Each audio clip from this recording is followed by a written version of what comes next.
So there's a couple newer people. So in the lessons that we do out of the Leader's Guide, there's 25 of them. And like I said, we alternate each week. So it's a 52-week curriculum that we do in this group. There's another 52 weeks that we do on a different night, on Thursday nights, in a step study. So this particular lesson is lesson 19. So if you weren't here for the first 18, it's okay. There's still stuff that you'll hear tonight that you'll be able to apply to your recovery that will be helpful. But some of what I'm going to do here in the beginning is going to be to just kind of refresh where we've been, right? And how we got to where we're at now. Because it's super important to not just celebrate with coins, but to celebrate with affirmation about what we've done. So to get to lesson 19, right, early on we had to face our denial, which can be hard, right? We faced our denial. And then after facing our denial, we made the decision to surrender our lives and our wills to Jesus. And then we became willing to humble ourselves, right, which can be challenging. And we took an honest look at our lives. We listed the people we'd hurt, the people we need to forgive. We confessed that to ourselves, to God, and to someone else. And then we shared about that with other people. And then we asked God, humbly, right, to change those things about us.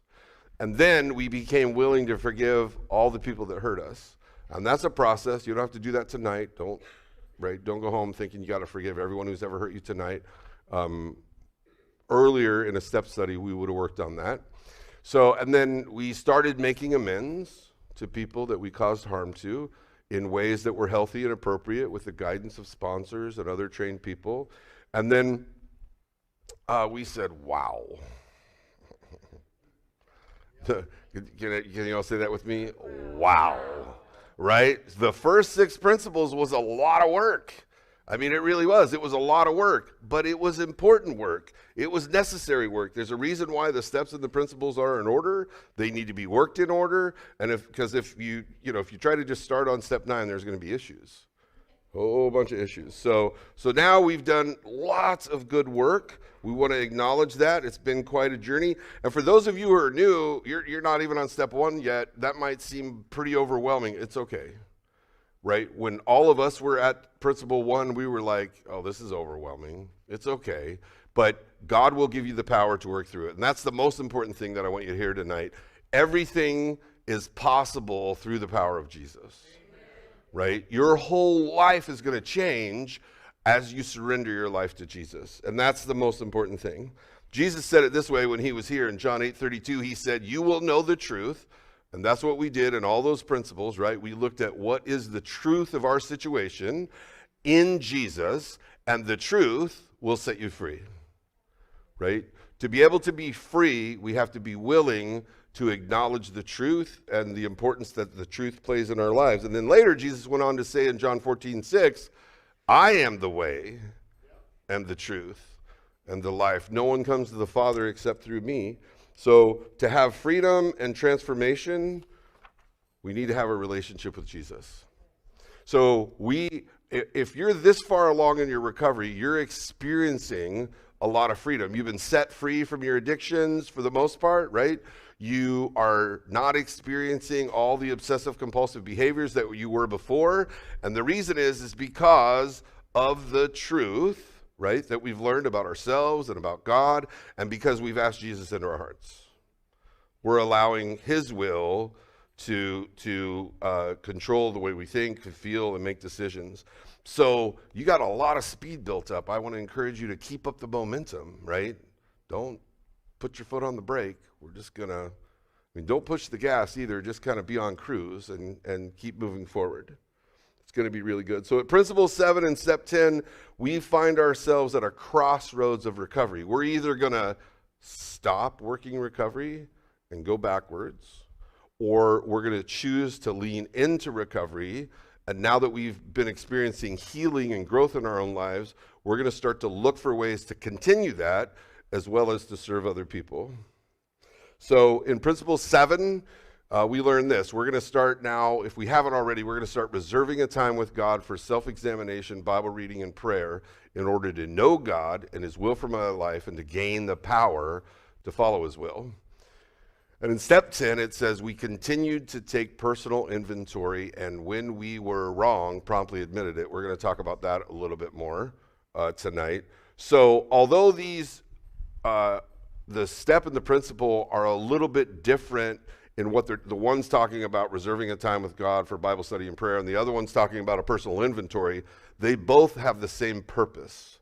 And the purpose is to look to Jesus to be transformed into his character, right? To be transformed into the kind of person that he is.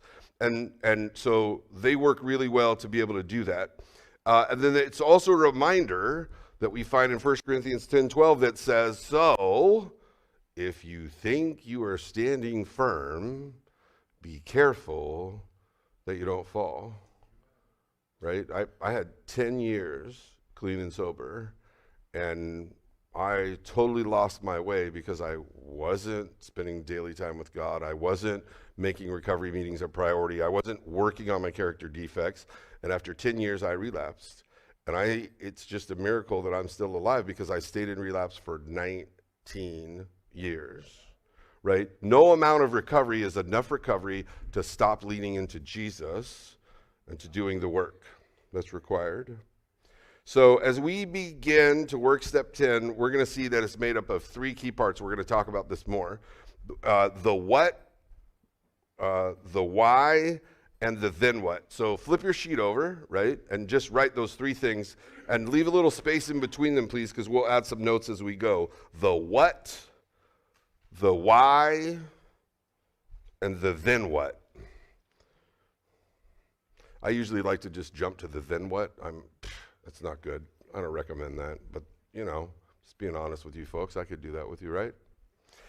So tonight we have a shorter acrostic. It's 10, and we're just going to dive right into the first fill-in, which is take time to do a daily inventory. Take time to do a daily inventory. Anybody ever worked in retail, like in a store or in a warehouse or anything like that? Anybody ever had to take inventory at a business? Right? And why do businesses take inventory? What's that? To know where they're at in what way? To know if they're moving forward or going backward, right? To actually know that rather than just hoping that things are going well, rather than just fantasizing that things are going well, they actually do an inventory to see the truth of where they are. That applies in our personal lives just the same way. A daily inventory helps us see honestly exactly where we are rather than not knowing or fibbing to ourselves, right, about where we are. An inventory helps us continue to be honest and humble. We also want to be balanced. So that's the what. We continued to take personal inventory. That's the what part of step 10. We continued to, if you on the back, you just want to note that.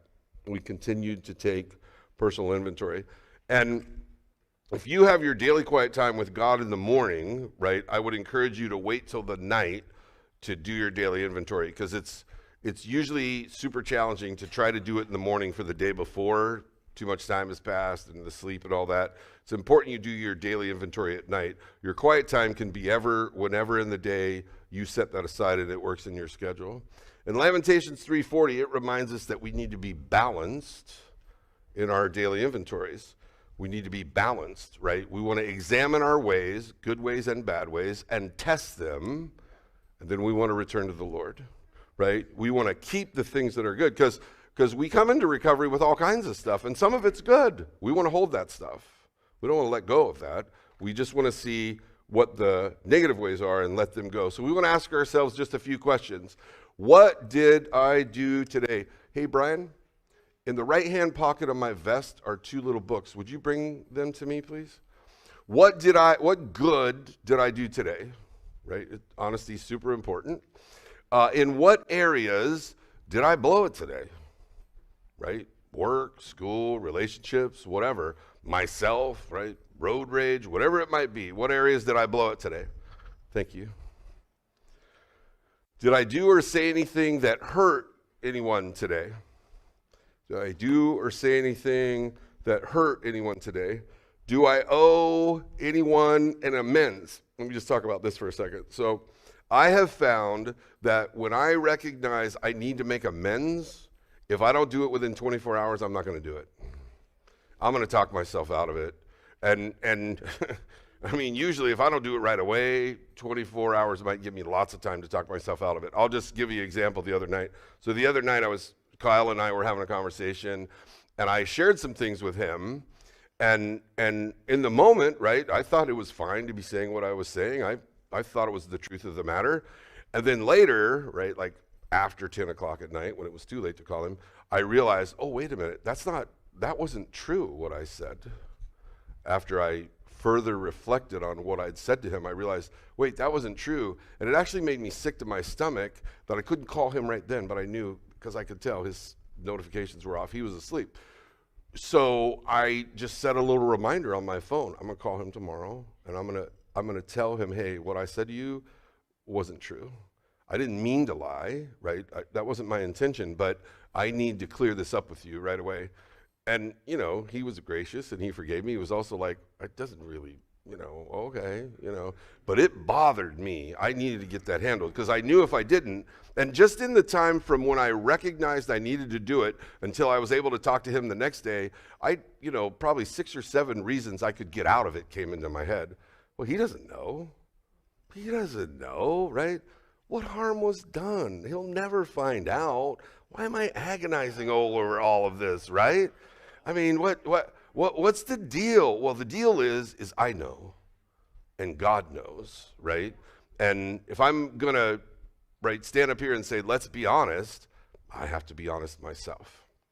And then what did I learn from my actions today? So we have these really amazing little books, these little daily inventory books that have all these questions in them. And they have just, places to write just a couple sentences. This little book will hold 30 days of a daily inventory. If you don't have one, I would encourage you to get one. We just sell them for what we pay for them. It's $2 or so. I don't know what it is. If you can't afford it, we can figure something else for you. But I would encourage you to do that because then you can look at the patterns in your life of the good things that you want to hold on to and of the negative things that you want to give to God and move away from. It will be super helpful for you. By the time we get to this principle, we actually are doing more things right than wrong, right? God has done such a mighty work in your life that you're not the person you were before when you first got here, right? So the balancing, right, on the daily inventory by now is going to most probably be more positive than negative, and it's important that we celebrate the positives. The E in the acrostic stands for evaluate the good and the bad parts of the day. The good and the bad. We want to be balanced. I tell the people that I work with, do one of each, right? Don't overload. Don't do 5 negatives and 1 positive. Just don't do it, right? Once you're balanced, just stop. That's enough for that day, right? Don't dig a hole for yourself that makes your recovery impossible. Be balanced. Unfortunately, the step doesn't say if I'm wrong or perhaps I blew it, right? It doesn't say that. I wish it did, right? Maybe I don't need to call Kyle back, right? But it doesn't say that. No, it says the why, which is and when we were wrong, because we will be wrong. And it's going to be important that as quickly as possible we take responsibility and we clean up our side of the street. It really kind of goes back to this underlying principle of, do I want to be right or do I want to be well? Because the more times I convince myself that I don't need to work the steps of my recovery, the more sick I'm going to become, right? So rather than convincing myself I'm in the right, I would rather do the steps of recovery and actually be healed and become well. In John 1:8-10, it says this: if we say that we have no sin, we're only fooling ourselves and refusing to accept the truth. We're lying and calling God a liar. Why? Because he says that we have. And he's not saying that in a condemning, wow. I've been hanging out with you too much today. He's not saying that in a condemning or judgmental way. He's saying that in a way of, give that to me and I'll give you grace, right? Let's exchange that, right? You don't need to hold the unhealthy things that you're doing, give them to me and I'll take care of them for you. In John 3:21, all right, Jesus said this, whoever lives by the truth comes into the light. And coming into the light means that we're coming out of darkness. And that's what step 10 and principle 7 do for us. As we spend time, reserve a time with God every day to be in his word, it brings us out of darkness and into his light. And when we do our daily inventory, it allows us to give all the junk to Jesus and receive more of his grace. When we see the light, we have a choice, right? We can ignore it and do nothing, or we can act on it. And if we act, we're living out the last part of step 10, and we can answer the then what, which is the third thing, the then what, which is the N in your acrostic. We need to admit our wrongs promptly. The sooner the better. The Bible, maybe you've heard people talk about keep short accounts, right? You want to apologize quickly and forgive quickly. And again, forgiveness doesn't equal trust. I'm not saying you need to trust people right away, but you should forgive people right away because God forgives us right away. Then there's just that one other little word, right, in that step that is not my favorite, that promptly word. Promptly, not a big fan of that word. So that's the third thing on the back. The then what is the promptly admitted it. So in Matthew 5:23 and 24, which we do every time we do the steps, this is the Message translation, so it says it a little different. This is how I want you to conduct yourself in these matters. Now, this is Jesus speaking. If you enter your place of worship and about to make an offering, you suddenly remember a grudge a friend has against you, abandon your offering, leave immediately, go to this friend, and make things right. Then and only then come back and work things out with God. God desires that we be in healthy relationships, that we take care of our part. That's what recovery is all about, identifying our part and then taking care of that. Identifying our part and then taking care of that. So I want to encourage you, even if you don't have this fancy little book, I want to encourage you that over the next 7 days to try this daily inventory. Even if you're new in recovery, go ahead and just try this and see what you find out about yourself and about God. Spend time in God's word every day. As you move through the week, look for any patterns, good ones or bad ones that you see. Start writing things down and we'll just see, right, what God does with your recovery as you daily, promptly surrender these things to him.